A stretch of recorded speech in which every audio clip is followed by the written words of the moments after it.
Welcome to Taiwan Report News Brief, news, analysis, and context from Taichung, Taiwan. I'm Donovan Smith. All right, up today on the program, the pandemic effect is back in Taiwan and things are being canceled. The Biden administration makes previously hidden reassurances to Taiwan official policy and takes a strong stance. Though Taiwan has removed a major food-based irritant from the U.S. relationship, one remains with Japan. Two new domestic cases of COVID-19, both linked to a cluster infection at Taoyuan General Hospital, where the number has now climbed to 15. Contact tracing is still underway. The hospital has undergone mass evacuations and quarantining. And concerns are spreading that this outbreak is out in the wild after a case appeared, an employee at a Mossburger, of people with no direct connection to the hospital. All of the people infected so far have been contact traced to hospital personnel, however. 3 local governments separately issued advisories or bans on travel to Taoyuan for their employees. Like last spring, events are being canceled across the country, including the annual National Lantern Festival, local lantern festivals, markets, and cultural events. At least here in Taichung, a clear increase in people wearing face masks again is evident.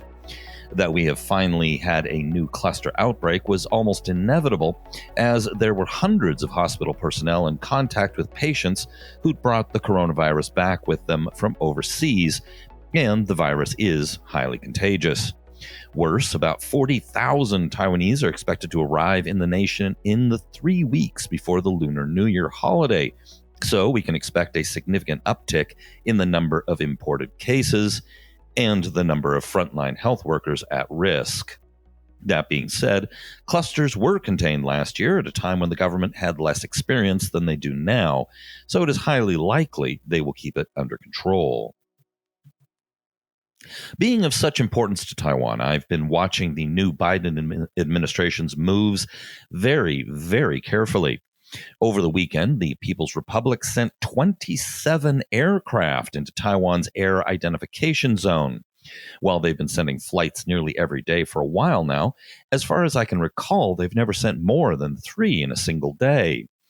That they sent so many may have been planned for a while in order to test flying large groups at one time, but the timing they chose was almost certainly no mistake. They wanted to send a message. With Taiwan Representative Xiaobi Kim being the first to be officially invited to the presidential inauguration and not as a guest of someone else, and the Biden appointees talking strongly pro-Taiwan, Beijing thought it would be a good time to remind everyone they're the bullies who've been destroying the status quo. The State Department's response, entitled PRC Military Pressure Against Taiwan Threatens Regional Peace and Stability, is a bombshell. It is short and worth reading it in its entirety. The United States notes with concern the pattern of ongoing PRC attempts to intimidate its neighbors, including Taiwan. We urge Beijing to cease its military, diplomatic, and economic pressure against Taiwan and instead engage in meaningful dialogue with Taiwan's democratically elected representatives. We will stand with friends and allies to advance our shared prosperity, security, and values in the Indo-Pacific region, and that includes deepening our ties with democratic Taiwan.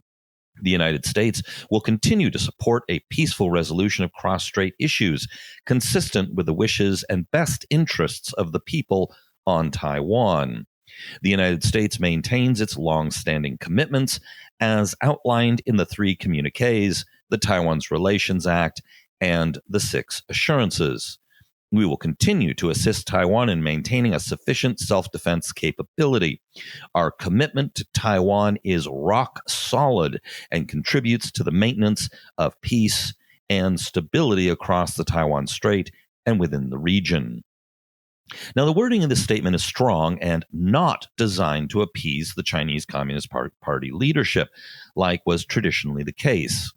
Note the wording, quote, "Our commitment to Taiwan is rock solid."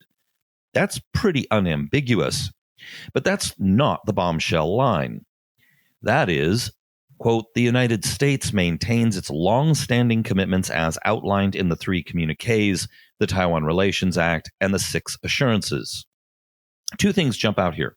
No mention of the One China policy, and the real bombshell, the inclusion of the 6 assurances.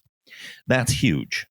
The 6 assurances were initially issued by then-President Ronald Reagan in 1982 to reassure the Taiwanese that the U.S. remained committed to supporting Taiwan. They weren't a formal treaty or official public policy, though, and were only recently declassified. The 6 assurances issued by Reagan are: 1. The United States has not agreed to set a date for ending arms sales to Taiwan. 2. The United States has not agreed to consult with the PRC on arms sales to Taiwan. 3. The United States will not play mediation role between Taipei and Beijing. 4. The United States has not agreed to revise the Taiwan Relations Act. Number 5, the United States has not altered its position regarding sovereignty over Taiwan, which, by the way, official U.S. policy regarding sovereignty over Taiwan is that Taiwan's status is undetermined. 6, the United States will not exert pressure on Taiwan to enter into negotiations with the PRC.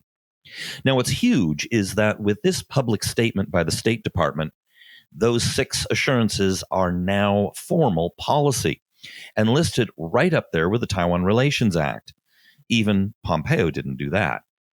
I'm feeling very hopeful on the Biden administration, though I'm still waiting to see some firm actions such as arms packages and official visits. I'm still nervous about Biden himself and especially John Kerry, but I'll go into detail on that in a future show.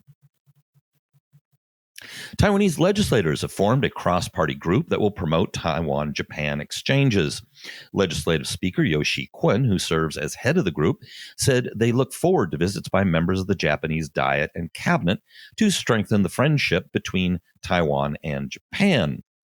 95 of the 113 lawmakers in the legislature are part of the grouping. Ahead of the inauguration of the group, Legislative Speaker Yo said the government would refer to scientific evidence when deciding whether to lift a ban on food imports from 5 Japanese prefectures that were impacted by the Fukushima nuclear disaster. Like the racto pork issue with the U.S., this has been an irritant in Taiwan-Japan relations. In a referendum in November 2018, a majority voted in favor of retaining the ban, but the referendum's legality expired after 2 years. Yo is correct that science should be the standard, and other countries have long since lifted the ban based on the science. The problem is that in Taiwan, food safety is a very emotive issue as a result of many previous scandals and, of course, Taiwan's strong foodie culture. President Tsai has had to spend quite a bit of political capital on the issue, though it doesn't appear to have hurt her or the DPP much in polling. Nor does it appear to have helped the KMT at all, though the Taiwan People's Party may have benefited a bit. Though up to now, the TPP has opposed the allowing of racto pork imports, Party Chair Ko Wen-je has said he is not opposed to lifting the Japanese ban. On the racto pork case, President Tsai did so unilaterally, and so far the U.S. side hasn't responded with an offer on trade talks. In the case of Japan, she may want to keep her powder dry and keep it as a negotiating chip if trade talks ever materialize. All right, that's it for today's show.